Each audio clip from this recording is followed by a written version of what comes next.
मध्ये महाभारतम् अद्वैतामृतवर्षिणीं भगवतीम् अष्टादशाध्यायिनीम् अम्ब त्वामनुसन्दधामि भगवद्गीते भवद्वेषिणीम् यं ब्रह्मा वरुणेन्द्ररुद्रमरुतः स्तुन्वन्ति दिव्यैस्तवैः वेदैः साङ्गपदक्रमोपनिषदैः गायन्ति यं सामगाः ध्यानावस्थिततद्गतेन मनसा पश्यन्ति यं योगिनः यस्यान्तं न विदुःसुरासुरगणाः देवाय तस्मै नमः देवाय तस्मै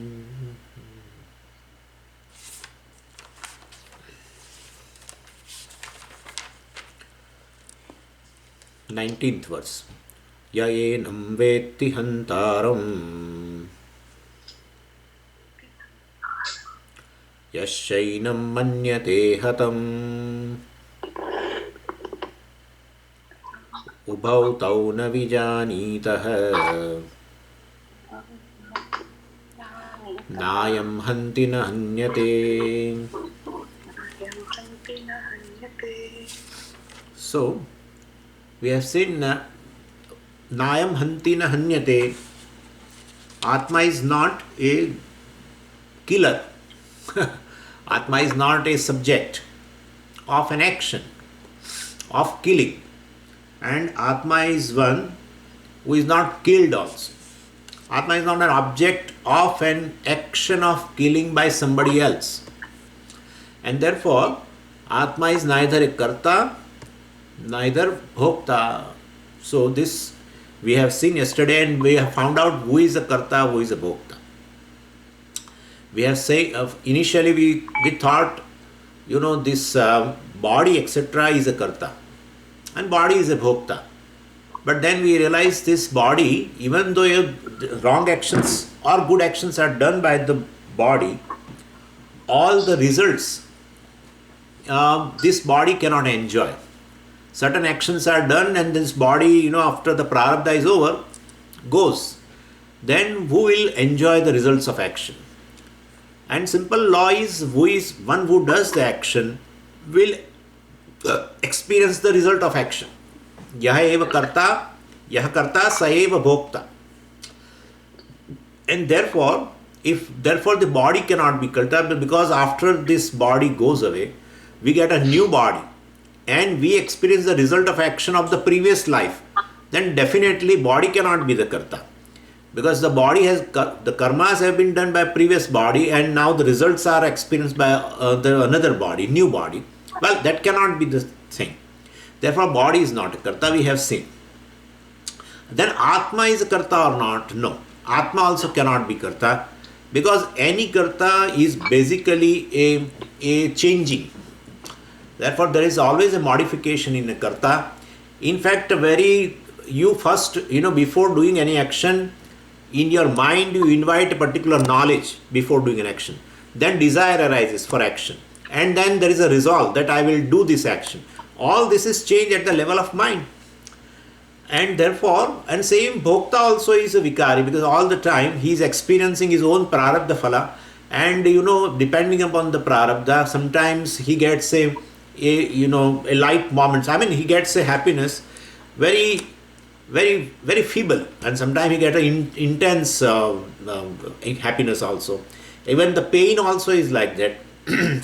And he undergoes the pain also in various degrees, I mean. And therefore, basically all the time karta bhokta is a vikari, is all the time changing. And right now karta, later bhokta, again karta, again bhokta, same atma.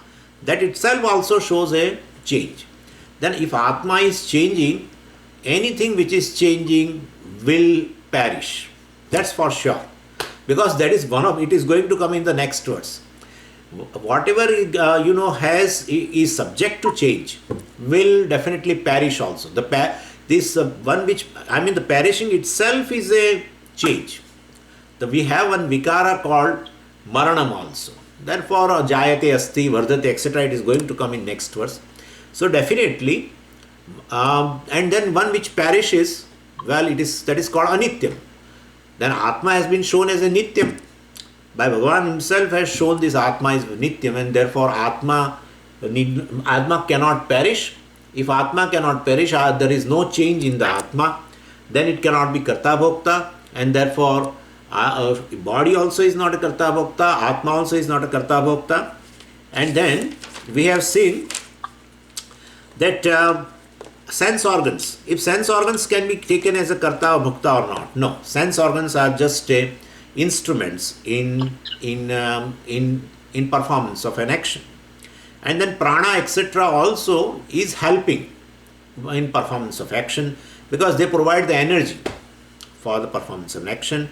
And well, then only one thing is left over, and that is antakaran, the mind. The mind is something which is basically does all the action. So the mind is the karta and bhokta. So kartrutva bhoktrutva stays in mind. And well, if it stays in mind but it looks in Atma, because everything ultimately is non-separate from the Atma, being mithya, and therefore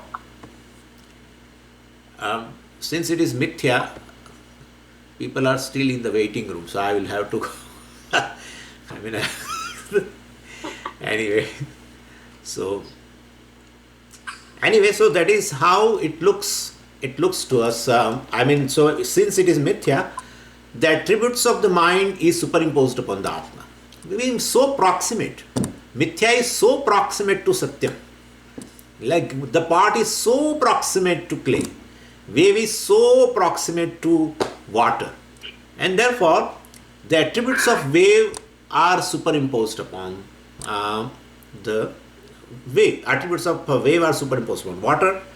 Well, same way attributes of mind are superimposed on Atma. But why one should superimpose? Because there is self-ignorance and self-consciousness is there, and therefore one takes oneself to be other than what I am. And therefore one takes himself, herself as a mind, and definitely the attributes of the mind called kartrutvam and bhoktrutvam appear with the self. So I say I am karta, I am bhokta. This is how it goes. And then we have asked a question, we want to know further, ascertain whether this mind is a karta bhokta or not. And I gave you an example of a thief who is going for stealing something in the night. Before he steals, he cannot be called thief. Then definitely if then we should say a good person is going for stealing. Well, that is also not true. Then we have to take the thief alone is going to for stealing. Then how can a person who is thief, how can the person can be called thief without stealing? Well, already the stealing has started in his mind. He has already become a thief inside first, and then it gets manifest. This particular act, it is manifested in form of action. Kriyanama parispanda parinama swarupini spandamane bahirjnane tad ankuravat udbhavet. It is said, because one should have, one who goes for stealing,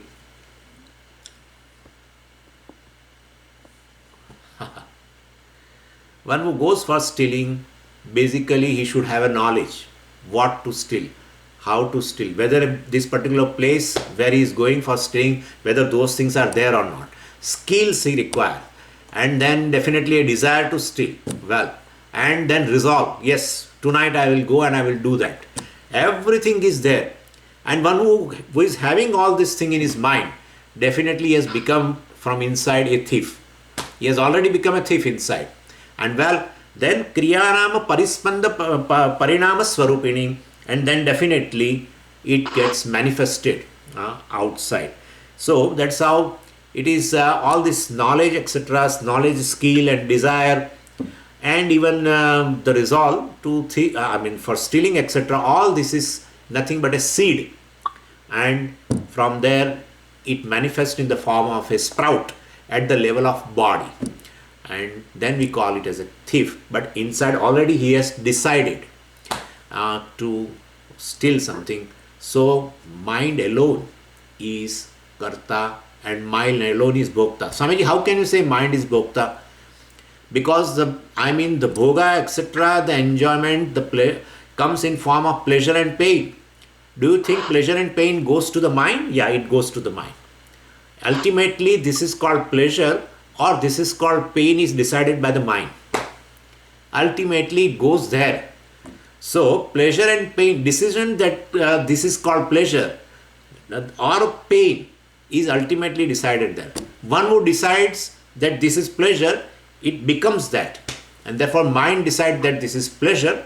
And well, therefore, we say mind alone ultimately undergoes a sukham or dukkham.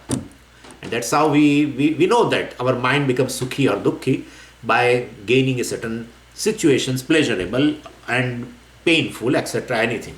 So ultimately it is all decision at the level of mind only. So mind alone is a karta, mind alone is a bhokta. That's how we should see that. And well, Bhagavan says, SwM vetti hantaram yasyainam manyate hatam. Ya enam vetti hantaram. So one who thinks oneself as a agent of killing, of action, agent of an action of killing, and the one who thinks of this Atma as to be killed, etc. Well, both do not know. That's what. So Atma is not a karta. Here it is just an example of killing, etc. But we should take any action. And I have told you why this particular action has been taken yesterday also, that I told you. So, ubhau tauna vijanitaham. This both the people, they do not know. Both the people, how both the people? One who takes oneself to be the karta, he doesn't know. And one who takes oneself to be the bhokta, also he doesn't know. That's how it has been told. Ubhau tau ubhau na vijanitaham. These two people, they do not understand. And means Bhagavan says, na vijanitah. They do not know. They do not know means they have ignorance. But ignorance has been shown in terms of absence of knowledge. Well, that's a big thing. Ignorance, is it absence of knowledge or ignorance is something which is opposite to knowledge? Ignorance is something which should be considered as some non-existent thing, non-existence of jnanam, or ignorance has been taken as something existent. And it's a big issue. But we have to resolve a little bit. And therefore here we say, one who takes Atma or oneself as a karta bhokta, well, he doesn't know, means he has ajnanam. And means ajnanam is a cause for kartrutvam and bhoktrutvam, is a cause for kartrutvam and bhoktrutvam, centered on oneself. Well, and now what shall we take here? Ajnanam means what? He doesn't know. Ajnanam means absence of knowledge or non-existence of knowledge? No. Well, we never use this thing with a conscious being. Well, I can tell this stone doesn't have a knowledge. I can definitely say. Stone doesn't have a knowledge.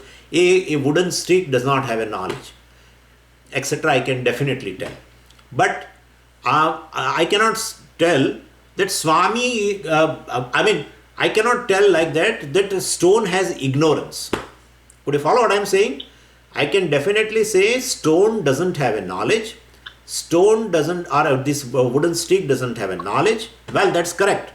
But I could never tell that stone is ignorant or this wooden stick is ignorant. I can never tell. Means ajnanam is always associated with a conscious entity. And therefore, this ajnanam is something which definitely is something existent thing. It is a matter, and therefore kartrutvam, bhoktrutvam, etc. rises from that. And therefore, this ajnanam cannot be taken as a just absence or non-existence of knowledge. It should be taken as a existent thing and centered on oneself. And the conscious being is a basis in which the ajnanam also stays. And that kind of ajnanam only can produce. When we say this ajnanam has given rise to a wrong notions, etc. Well, if something notions, etc. are all existent thing, then existent things always arises from an existent thing. We have never seen existent thing arises from non-existent thing. And therefore, ajnanam cannot be taken as a just absence of knowledge or non-existence of knowledge. It should be taken as a something existent. It is a maya, and therefore it is able to produce various notions and every other thing. And it is able to produce kartrutvam, bhoktrutvam centered on the self.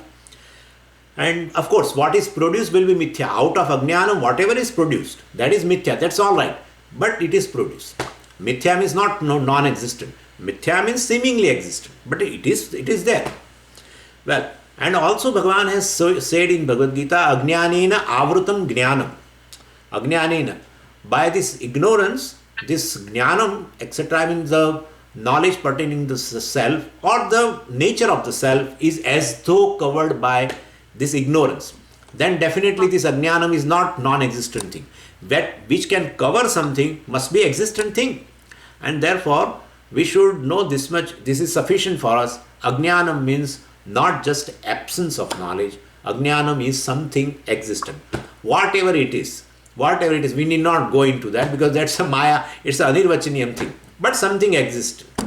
So, very beautifully Bhagavan only told, ajnanena avrutam. Jnanam means the jnanam or the nature of the self is covered, as though covered with the ignorance. And therefore, ignorance is definitely a existent thing. Well, that is sufficient in this. Ubhau tauna vijanita means both of them do not know. One who takes Atma as a karta or one who takes Atma as a bhokta. Nayam hanti na hanyate. So, ubhau tauna vijanita, why it has been told? Because there is ignorance. Na vijanita. Vijanita means do not. Na vijanita means do not know. Means there is ignorance. So, how can you say that? Because nayam hanti na hanyate. Ayam atma na hanti na hanyate. This atma does not kill. This atma does not get killed. That's all it means. Atma is not a agent of action, of killing, or Atma is not an object of somebody's killing. And therefore, Atma is not a bhokta, Atma is not a karta. So, Bhagavan very beautifully says, Bhagavan says, why I am saying that these people, both of them do not know. One who takes Atma as a karta also, he also doesn't know. One who takes Atma as a bhokta, he also doesn't know. Why do I say this? Because I am Atma na hanti. This Atma is not a karta or bhokta by nature itself, and therefore one who says this Atma is a killer or Atma is an object of somebody's killing, well, both of them do not know. They have an ignorance of the thing. In reality, basically Atma is free from kartrutvam and bhoktrutvam, and therefore definitely if there is a ignorance, and out of ignorance if somebody takes Atma as a karta or bhokta, well, that knowledge is mithya jnana. Because they do not know the nature of the self, and therefore they have ignorance of the self, and they take Atma as something else. When you take one thing as other, it will be always a result of an ignorance. You take a shell as a silver, well, there is ignorance. It's a result of ignorance. And therefore, you take a rope as a snake. Definitely, it's a result of ignorance. But what is the result of ignorance, Swamiji? So, the snake is a result of ignorance. That the silver is a result of ignorance. Ignorance of what? Silver is a result of ignorance of shell. Snake is a result of ignorance of rope. That's how it is. And therefore, so this is snake is mithya jnana, because it is produced from the ignorance of rope. Anything produced from the ignorance is called mithya jnana. That's all. So this is silver. If you say, well, it is produced from the ignorance of shell. It is not produced from the shell. Then otherwise I would go to a beach and I will collect lot of shells and keep in my home. Someday they get converted into silver. So silver is not produced from the shell. Silver is produced from the ignorance of the shell. Same way snake is produced from, not from the rope. I have told you before also. Then we will not keep a rope, any single rope in our home. Because someday it will be converted into a snake otherwise. And therefore nobody would keep. But that's good that snake is always produced from the ignorance of the rope. And therefore whatever is produced from ignorance, well, that is mithya. And if this is snake, this is silver, that knowledge is mithya jnanam. That's all. Mithya jnanam has an object which is mithya. That's all. Mithya jnanam has an object. It is mithya. So snake knowledge I call mithya jnanam because the object snake is mithya. Right? And therefore these are corollaries we will have to keep in mind all the time. So nayam hanti nahanyate, basically Atma is not a killer, or Atma is not a karta, and Atma is not even an object of somebody's killing. And therefore this is called nahanyate, means this is I am not a bhokta also. This is how, and this has been explained in Vedanta. This particular verse is a very good example of one method in Vedanta. We generally call as a bread and butter. And sometimes, you all the time call any prakriya as a bread and butter, but what can I do? We have several types of breads, so, and butter also we have varieties. So this is called Adhyaropa Apavada Prakriya. Very beautifully has Bhagavan put a whole thing into this. Ya enam vetti hantaram yashainam manyate hatam. See, what happens is, Adhyaropa is what? Which is really not there, still it has been stated. That's called Adhyaropa. Which is really not there, still it has been stated. What has been stated here? It has been stated that ya enam vetti hantaram. One who thinks that Atma is a killer, means Atma is an agent of action, Atma is karta, yashainam manyate hatam. And also one takes Atma as a bhokta, and like that, this is the first line. Means Atma is karta, Atma is bhokta. Now we have seen in reality, Atma is not a karta bhokta. Mind alone is karta bhokta. Swamiji, mind is Atma. Kya baat hai? Then the whole thing has gone in vain. So many days of thinking has gone in vain then. Atma and mind are an entirely different thing. Atma is denoted by I, mind is denoted by non-I. Well, therefore, both the things, one is mithya, one is satyam. One provides existence to other, one provides illumination to other. Mind shines in light of Atma. Atma, in light of Atma is not like tube light. It is a jnana prakasha. So, just a knowledge, consciousness. So, mind is conscious not on its own. Only one thing is conscious, and that is Atma. Therefore, its Sarupa is consciousness, we call it. Anyway, so basically, the first line indicates Atma is karta, Atma is bhokta. Well, that's not true, but still it has been stated. What is not there, still it has been shown. It's called Adhyaropa.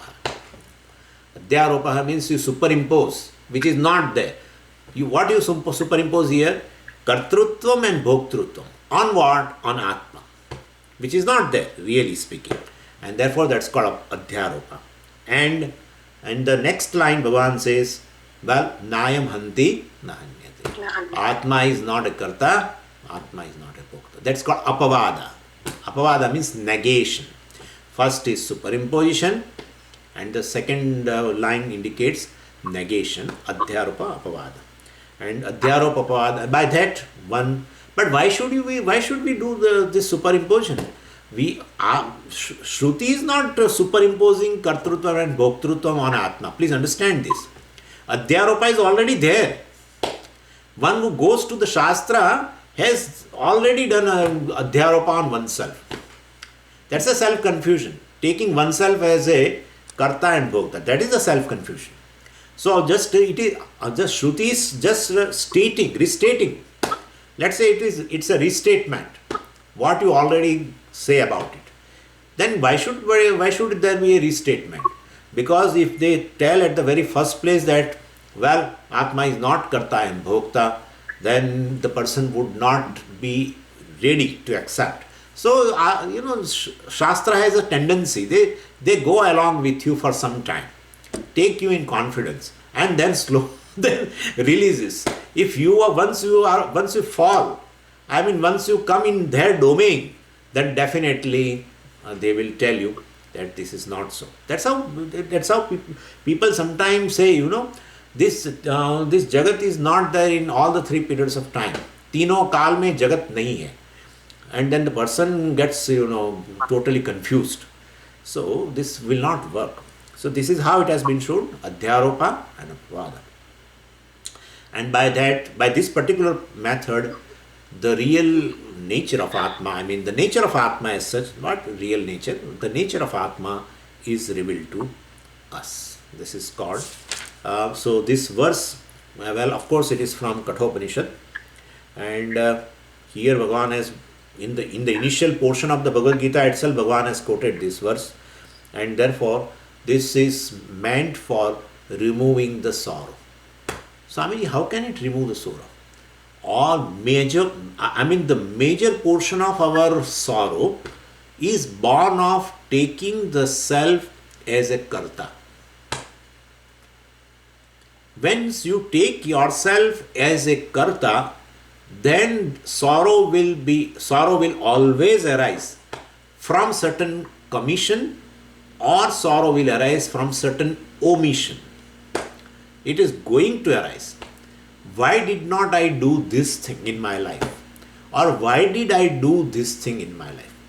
Why did I do this thing, commission? Why did not I do this thing in my life, omission?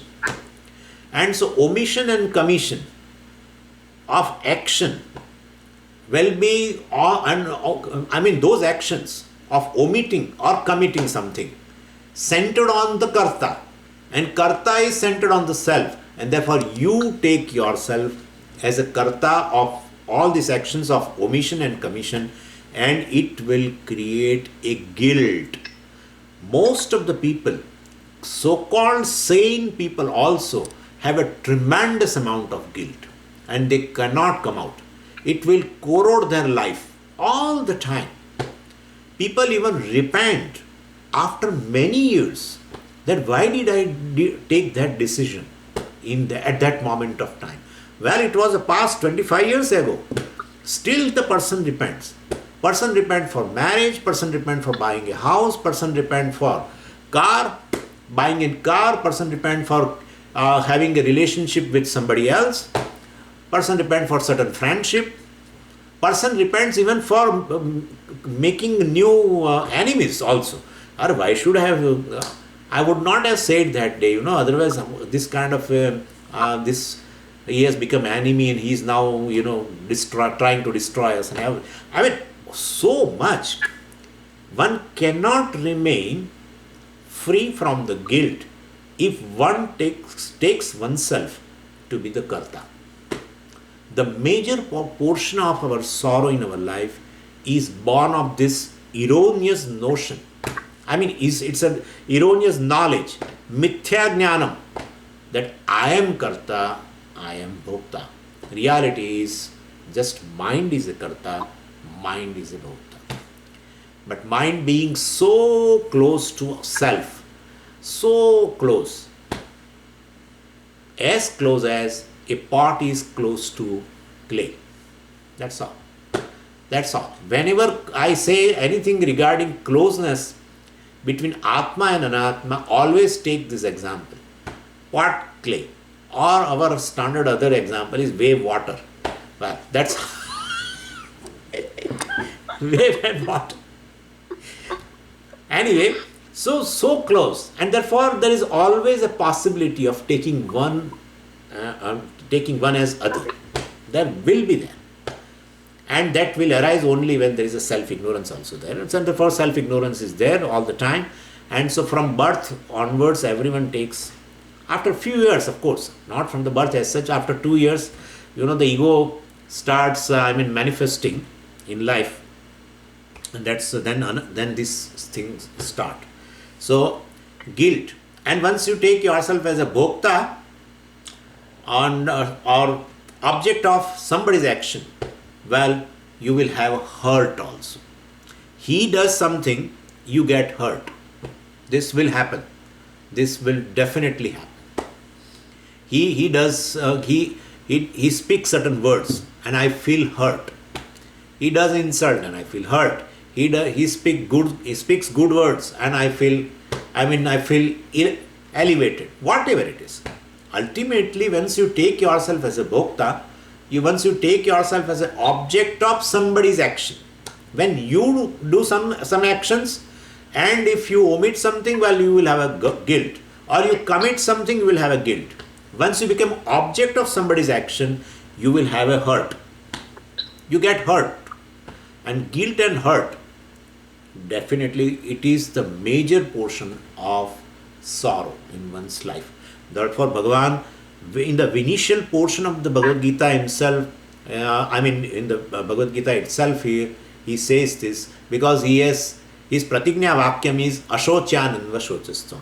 Well, you are grieving for something for which you should not grieve, and this is one of the cause. Out of mithya jnanam, of the self, I grieve, either of guilt, either of hurt. Now let's go to other verse. न जायते म्रियते वा कदाचित्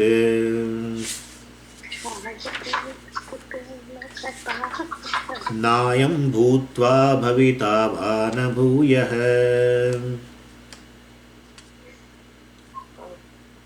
अजो नित्यः शाश्वतोऽयं पुराणः न हन्यते हन्यमाने शरीरे.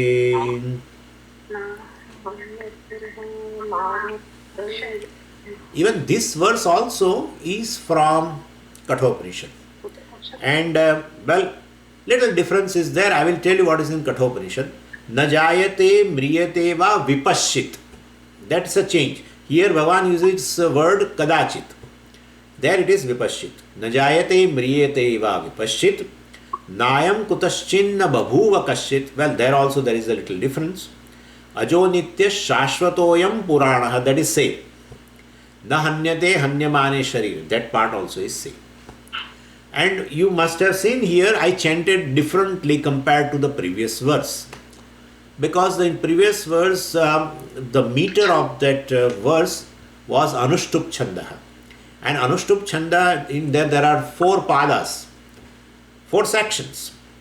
Like Dharma Kshetre, Kuru Kshetre, 1 pada. Then another pada. Dharma Kshetre, Kuru Kshetre, Samaveta Yutsava is another pada. Mamaka Pandava Shaiva Kimakurvata Sanjaya. So all these 4 padas are there, and in every pada, every section will have 8 letters. That's called Anushtup Chanda. And most of the verses in Bhagavad Gita, most of the verses are in Anushtup meter.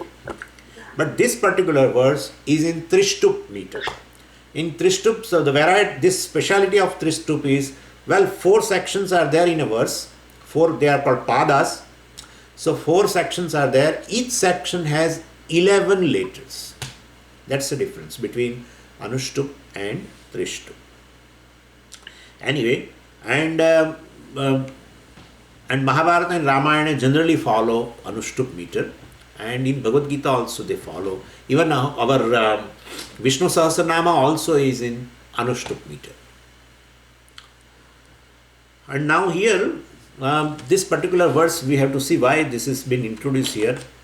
Because we have seen Atma does not perform any action, nor does it become a sub-object of somebody's action.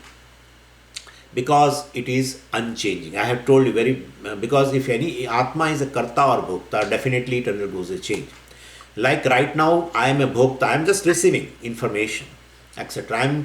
And after this is over, I will decide something that I want to do now. I want to go to temple.